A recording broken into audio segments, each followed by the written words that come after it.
आइए प्यारे, आप सभी का गुरुकुल कोचिंग सेंटर HS हार्दिक स्वागत करता है। आज हम इस वीडियो में कक्षा 9 से संबंधित छात्र एवं छात्राओं के लिए पद्यांश का पहला पाठ, पद्य खंड का पहला पाठ साखी, जिसके कवि कबीरदास जी हैं, इससे संबंधित हम एक एक पद्यांशों के एक एक प्रश्नों के साथ उपस्थित हुए हैं, जिससे आप फेयर कंप्लीट करके अपनी तैयारी परीक्षा के लिए भी पूरी कर सकते हैं। अब देखिए, जैसे संकेत लिख लीजिए। पहला है, दिए गए पद्यांशों पर आधारित प्रश्नों के उत्तर दीजिए। का क्या है कि सतगुरु हमसु रीझकर एक कहा प्रसंग, बरसा बादल प्रेम का भीज गया सब अंग। तो पहला प्रश्न क्या है, यानी हम प्रश्नोत्तर कैसे लिखेंगे? प्रश्नोत्तर का लिख लेंगे। अब का यानी किसी भी पद्यांश का हमें उत्तर लिखना है तो पूरा नहीं उतारेंगे।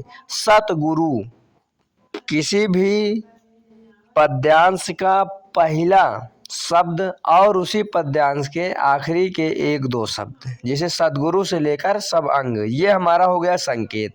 अब प्रश्न कह रहा है प्रस्तुत दोहे का संदर्भ लिखिए। संदर्भ कैसे लिखेंगे? पहला संदर्भ डाल लीजिए। लिखिए, प्रस्तुत पद्यांश हमारी पठित पाठ्य पुस्तक हिंदी में संकलित दोहा नामक पाठ से लिया गया है, जिसके कवि कबीरदास जी हैं। दूसरा प्रश्न है, रेखांकित अंश की व्याख्या कीजिए। तो रेखांकित कितना है कि बरसा बादल प्रेम का भीज गया सब अंग। तो इसकी व्याख्या हम इस प्रकार लिख लेंगे कि कबीरदास जी कहते हैं कि हमारे सदगुरु ने हमसे प्रसन्न होकर के हमको ज्ञान की एक बात बताई, जिससे ईश्वरीय प्रेम रूपी बादलों की बरसात हुई और हमारा अंग अंग भीग गया। कहने का भाव यह है कि हम भक्तिमय हो गए। दूसरा प्रश्न है कि बादल के 4 पर्यायवाची शब्द लिखिए। तो हम इस प्रकार पर्यायवाची शब्द लिख लेंगे। मेघ, घन, जलद और वारिद, ये 4 पर्यायवाची हो गए। अब पद्यांश का है कि राम नाम के पट तरे देवै को कछु नाहि, क्या ले गुरु संतोषिए हौस रही मन माहि। प्रश्नोत्तर खा डालेंगे, संकेत डालेंगे, राम नाम से लेकर के मन माहि तक का हम प्रश्न उत्तर लिखने वाले हैं। पहला संदर्भ है कि प्रस्तुत दोहे का संदर्भ लिखिए। तो संदर्भ में पूर्वत रहेगा, क्योंकि इस पूरे पाठ का एक ही प्रकार से संदर्भ लिखा जाएगा, इसलिए पूर्वत माने पहले वाला ही है। बार बार हम संदर्भ नहीं लिखेंगे। आपको लिखना है तो लिख लीजिए, नहीं लिखना तो आप भी आगे फेयर में संदर्भ पूर्वत डाल के काम चलाइए। दूसरा, रेखांकित अंश की व्याख्या। तो रेखांकित क्या है कि क्या ले गुरु संतोषिए हौस रही मन माहि। तो कबीरदास जी कहते हैं कि राम नाम के बदले में मेरे पास अपने गुरु जी को देने के लिए कुछ भी नहीं है। मैं क्या लेकर के गुरु जी को दे दूं, यही इच्छा मेरे मन ही मन में रह जाती है। तीसरा प्रश्न है, अध्यापक यानी गुरु के 3 पर्यायवाची शब्द। तो क्या होंगे? अध्यापक, शिक्षक और आचार्य। अब अगले पद्यांश का प्रश्नोत्तर देखेंगे। प्रश्नोत्तर गा लिख लेंगे।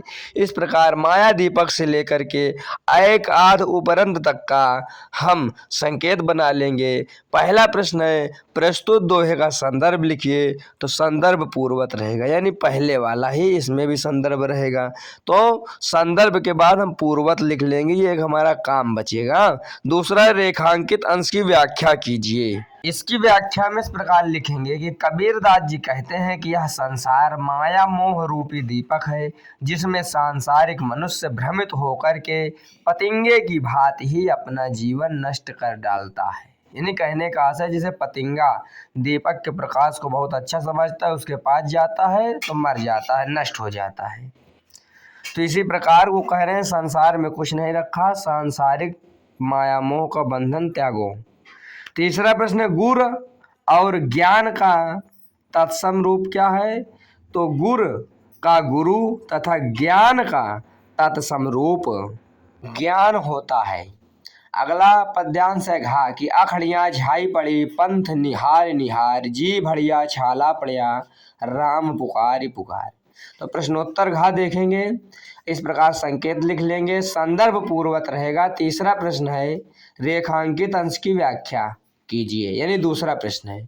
तो इसमें हेडिंग हम इस प्रकार बनाएंगे, रेखांकित अंश की व्याख्या, और लिखेंगे कि कबीरदास जी कहते हैं कि राम का रास्ता देखते देखते आंखों में झाई पड़ गई, यानी पर्दा पड़ गया, तथा ईश्वर का नाम रटते रटते जीभ में छाले पड़ गए। इनका आशय है कि राम नाम रटते रटते देखते देखते ये सब हो गया, लेकिन अभी ईश्वर की प्राप्ति नहीं हुई। तीसरा प्रश्न है निहारी निहारी में कौन सा अलंकार है और इसका एक उदाहरण दीजिए।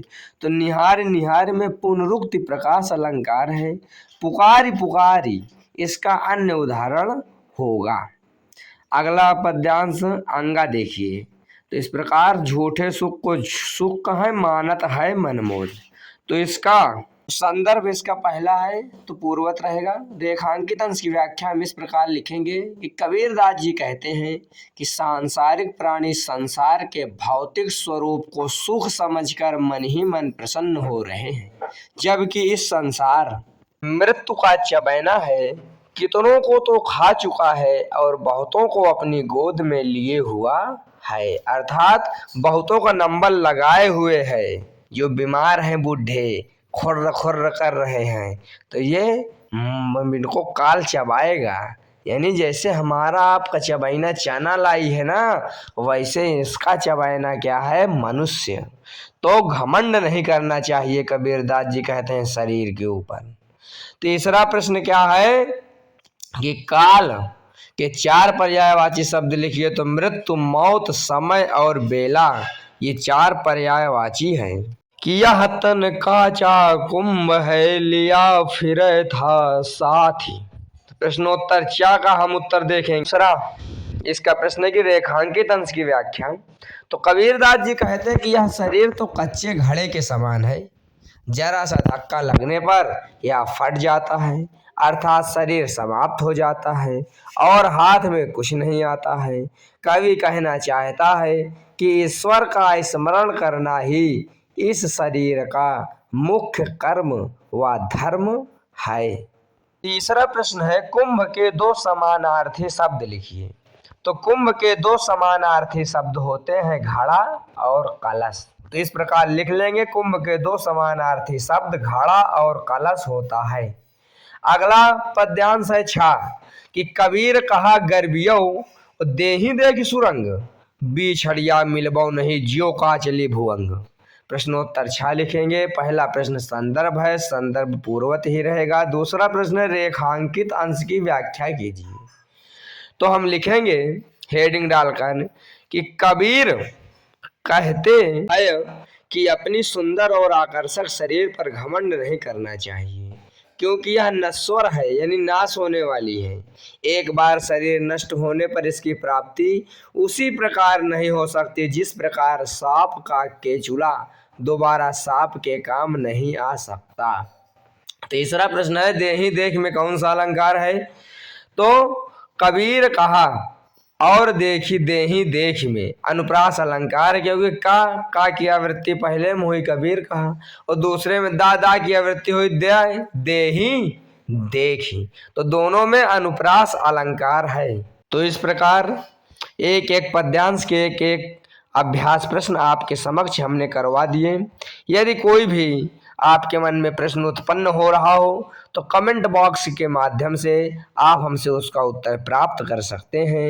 वीडियो पर अगर नए नए आए हैं तो आप सब्सक्राइब अवश्य कर लें, क्योंकि हम आपको 9 से 12 तक के समस्त हिंदी से संबंधित, चाहे वो गद्य खंड हो, चाहे पद्य खंड हो या संस्कृत खंड हो, एक एक प्रश्नों के उत्तर आपके समक्ष इस चैनल पर प्राप्त होगा, जो आपके लिए बहुत उपयोगी होगा। भाषा का रंग देख लेते हैं, क्योंकि भाषा से भी संबंधित हमको रहना चाहिए, क्योंकि ये महत्वपूर्ण व्याकरण का अंग है। का पहला प्रश्न है निम्नलिखित शब्दों के तत्सम रूप लिखिए। तो शब्द ज्ञान है, तत्सम ज्ञान है। अंधियारा का अंधकार, सैंबल का सेमल फूल होता है, भगत का भक्ति, दुख का तत्सम दुख होगा, व्यवहार का तत्सम शब्द होगा व्यवहार। दूसरा प्रश्न है निम्नलिखित पंक्तियों में अलंकार और छंद लिखिए।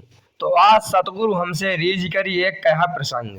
इसमें अलंकार, अनुप्रास और रूपक है। छंद कौन सा है? दोहा है। इस प्रकार लिख लेंगे, बा माया दीपक नर पतंग भ्रम भ्रम युवे पड़ंत। में अलंकार क्या है? रूपक है, और छंद इसमें भी दोहा होगा। अगला प्रश्न है, यह ऐसा संसार है जैसे सैंबल फूल। तो इसमें अलंकार उपमा अलंकार है, छंद दोहा होगा। तीसरा प्रश्न, भगत भजन हरिनाम है दूजा दुख अपार। में काव्य सौंदर्य क्या होगा? तो भाषा सदुकड़ी, अलंकार रूपक, छंद दोहा। इस प्रकार हम इसकी काव्य सौंदर्यता का बखान करेंगे। चौथा है, लिंग पहचान और वाक्य प्रयोग करिए, यानी लिंग पहचान कर वाक्य प्रयोग कीजिए। तो इसका उत्तर देखिए, तो कई शब्द दिए गए हैं, हम कुछ शब्दों के अर्थ यानी कुछ शब्दों को के लिंग बताएंगे और उनका वाक्य प्रयोग करके आपके सामने दिखाएंगे, उसके बाद आप अपने से करिएगा। हाथ क्या है? पुल्लिंग है। अब इसका वाक्य प्रयोग, मेरा हाथ कट गया। चित्र भी पुल्लिंग है, इसका वाक्य प्रयोग, यह चित्र सुंदर है। संसार भी पुल्लिंग है, इसका वाक्य प्रयोग, यह संसार बहुत सुंदर है। प्राण भी पुल्लिंग है, इसका भी वाक्य प्रयोग हो जाएगा, उसके प्राण निकल गए। इसी प्रकार काल, त्योहार, नर, मन, ये भी पुल्लिंग है, इनका वाक्य प्रयोग आप अपने से कीजिए। गोद, पतंग, कृपा, ये स्त्रीलिंग है, इनका प्रयोग आप अपने से करिए। पांचवा प्रश्न है, कबीर के काव्य की मुख्य विशेषताएं लिखिए। तो उत्तर लिखें, कबीर की कविता की मुख्य विशेषता सामाजिक सुधार, निराकार, भक्ति, निडरता, सामाजिक कुप्रथाओं के विरोध में कविता लिखना आदि। इस प्रकार लिख लेंगे, ज़्यादा लंबा नहीं करेंगे। तो इस प्रकार यह वीडियो समाप्त होती है। आप सभी का बहुत बहुत धन्यवाद।